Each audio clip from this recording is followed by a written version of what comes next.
de los problemas de América Latina, desde mi punto de vista, los retos y enfocarlos quizás un poquito más en Perú también. Em, ya lo dijo muy bien Carmen, es evidente, una pandemia que ha tenido efectos no antes vistos en términos de impacto en indicadores económicos y sociales, particularmente en América Latina. Eh, y sobre eso tenemos ahora los efectos de esta invasión, esta infame invasión rusa a Ucrania, cuyos efectos realmente todavía no podemos tener claro porque no sabemos hasta dónde va a llegar este conflicto, ¿no? Pero que ya está generando impacto a nivel global en los principales indicadores, crecimiento, inflación, sobre todo a través de ciertas materias primas que producen estos países en los que son productores importantes, ¿no? Pero yo lo quería enfocar de la siguiente manera. Lo que ha hecho, lo que ha generado la pandemia, y lo que ha generado esta invasión o este conflicto entre Rusia y Ucrania es, por un lado, exacerbar algunos problemas, algunos retos que ya tenía la región y obviamente ha generado o ha resucitado otros, ¿no? Quizás el principal de corto plazo, que ya venía siendo un problema, y lo ha mencionado Carmen también, es la inflación, ¿no? Probablemente para muchos de los que están escuchando, ciertamente Yuliño y toda su generación, en el caso de Perú, para ellos inflación era un fenómeno el cual leían, pero que no vivían, y ahora ciertamente están comenzando a vivirlo, ¿no? Como también si habrán leído en sus libros de texto, un escenario de bajo crecimiento con inflación alta es un escenario muy complicado. Creo, Carlos, Carmen de repente me corrigen, pero creo que Estados Unidos a lo largo de los últimos, no sé, 50, 60 años post Segunda Guerra Mundial, inclusive yendo antes de eso, no ha tenido episodios exitosos de desinflación sin generar recesión, por ejemplo. Entonces es un reto enorme el que tiene la Reserva Federal y la que tiene el mundo en realidad. Eso también lo vivimos nosotros en nuestros países, ¿de acuerdo?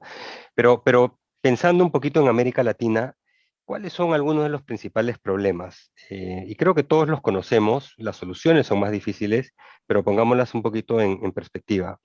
El primero, crecimiento económico. América Latina es una región de muy bajo crecimiento. Eh, Absolutamente todos los años, desde el 2010, incluido el 2020, año de la pandemia, el 2021, año de recuperación, en todos y cada uno de ellos ha sido la región del mundo de menor crecimiento. Menor crecimiento inclusive que África subsahariana.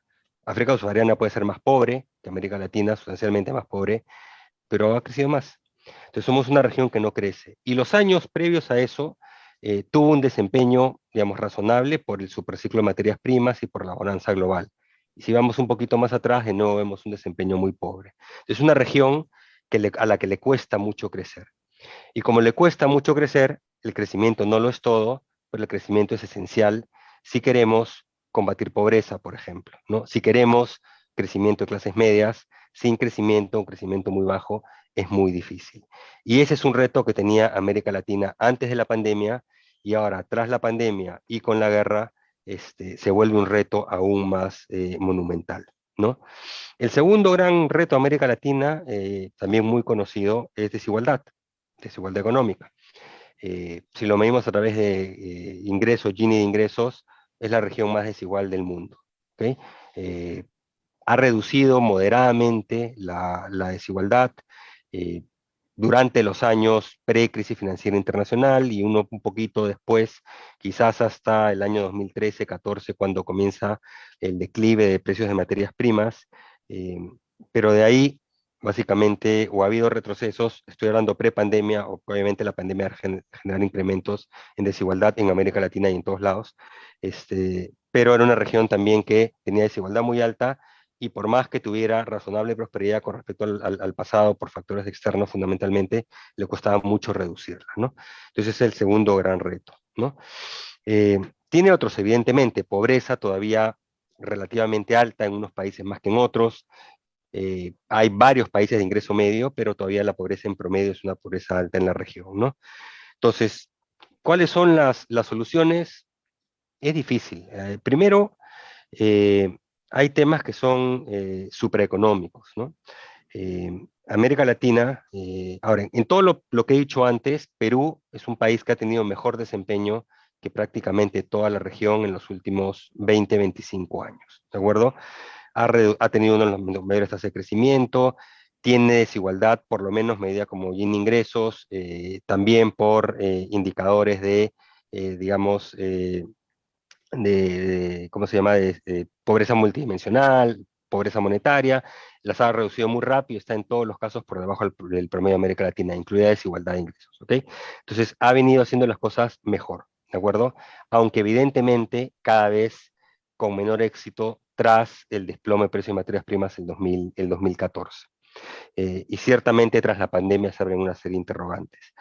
Pero regresando al tema, ¿qué hacer? Y acá hay un problema con América Latina, hay un problema muy severo en Perú, es la calidad de instituciones y la calidad de instituciones en general y la calidad de nuestras instituciones políticas, ¿de acuerdo? Tenemos un serio problema a nivel del funcionamiento y los liderazgos de nuestras clases políticas.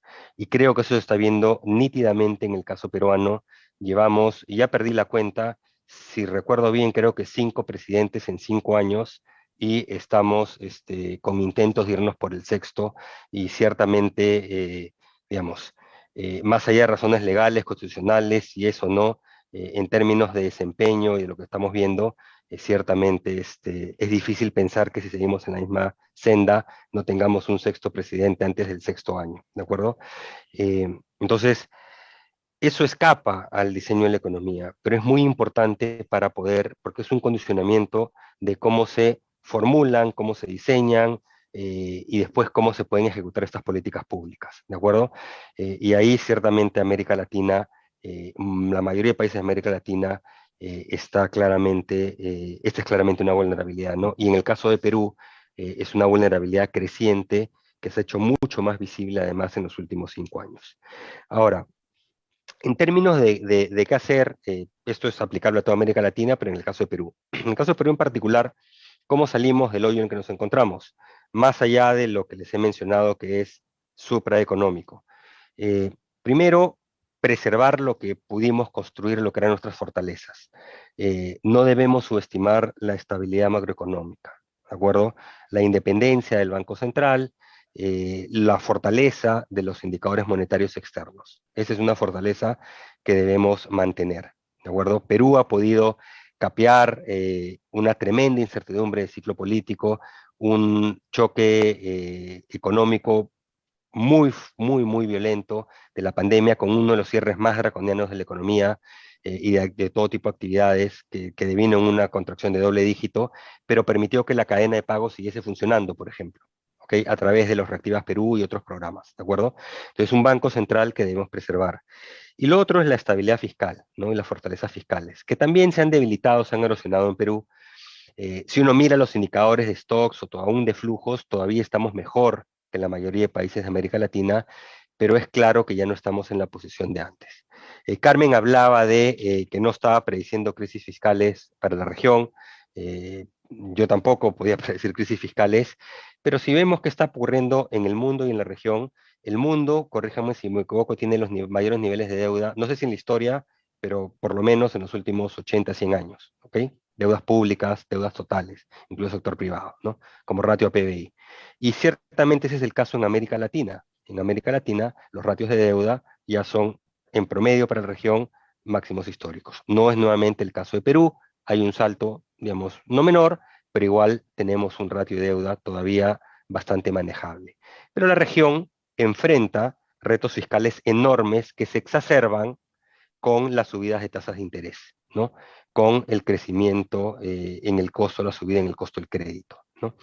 Eh, Ahora, uno podría decir Perú está inmune a eso, Perú todavía es un país grado de inversión, es cierto que ha sufrido un downgrade, en cierto sentido fue el último de los mohicanos, la última economía de América Latina grado de inversión en recibir cambio de perspectiva o downgrade. Hasta el año pasado estábamos, digamos, inmunes a eso, ya comenzamos, digamos, esperemos que no el tobogán hacia abajo, pero ciertamente por lo menos ya sufrimos un downgrade por todas las clasificadoras de riesgo.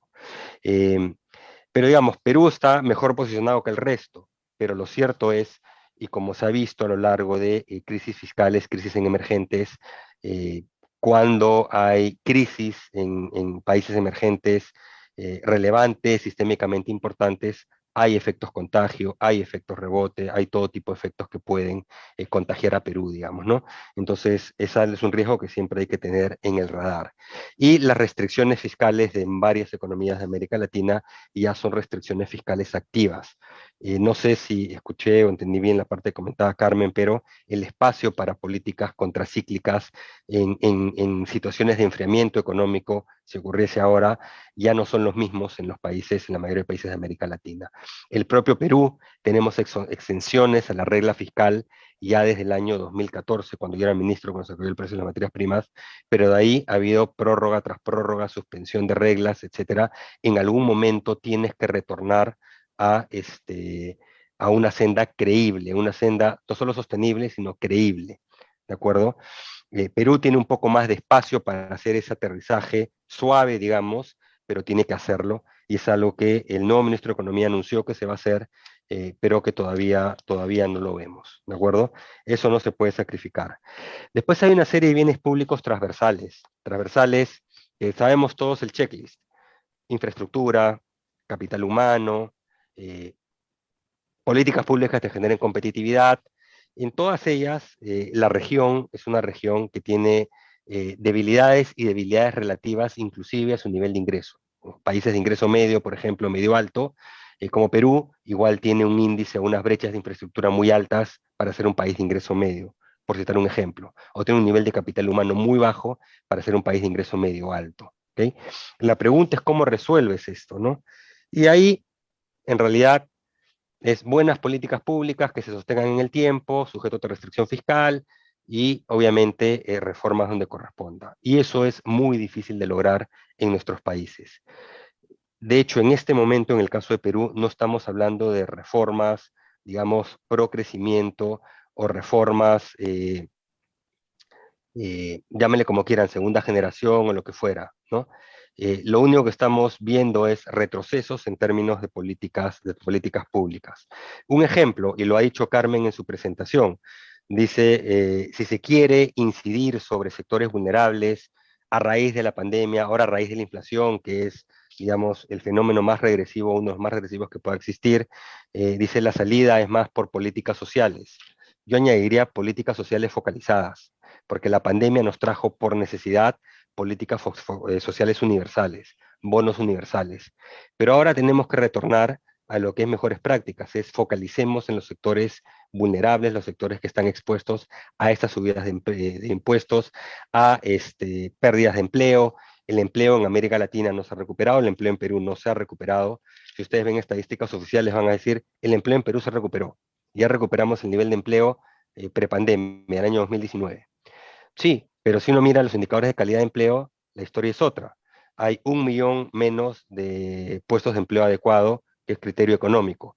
¿Cuánto es eso? Una contracción de doble dígito, más o menos 12% de contracción todavía.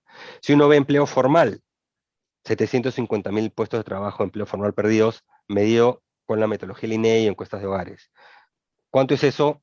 No sé, 15% más o menos. La PEA formal era 4,5 millones de personas, ahora es 3,800,000. Entonces, todavía son impactos muy severos que requieren posiblemente, no posiblemente, seguramente algún tipo de ayuda, pero ayuda que ya no puede ser universal, ¿no? Pero lo cierto es, y lo dijo Carmen también, la solución no es a la Argentina, controles de precios. Entonces uno se preocupa cuando va y escucha un discurso del presidente de la República y a todos los máximos exponentes del partido de gobierno en el Congreso, ex primer ministro, líderes de bancada, que dicen, bueno, señores, disculpen, en plazas públicas, lo que pasa es que no podemos poner controles de precios porque nos lo prohíbe la Constitución. Y entonces salen todos en coro a decir, hay que cambiar la Constitución.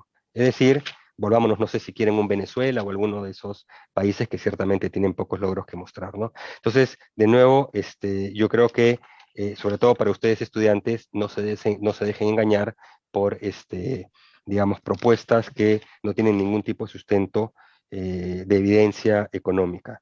¿Cuál es la ruta que tenemos que trabajar mucho, yo creo, en América Latina? Eh, Políticas pro crecimiento, las transversales cuestan, requieren muchos recursos, muchas veces fiscales, pero también hay otras más micro que ayudan. Por ejemplo, políticas de desarrollo productivo, política industrial moderna. Y ahí en Perú sí tenemos cosas que mostrar que se han hecho en los últimos 4 o 5 años con sus vaivenes en cada gobierno, porque van, como dije, 5 gobiernos básicamente, pero que sí dan resultado y que se están exportando a otros países de la región. Esta diversificación productiva, estos instrumentos, mesas ejecutivas que permiten este diálogo transparente, más fluido, compartición de información sector privado, sector público, al interior del sector público, creo que son instrumentos, mecanismos que permiten avanzar mucho a nivel micro, que es donde muchas veces se traban los engranajes de la economía. Eso lo dejo, ya estoy en tiempo, para una segunda intervención o para la ronda de preguntas. Muchísimas gracias.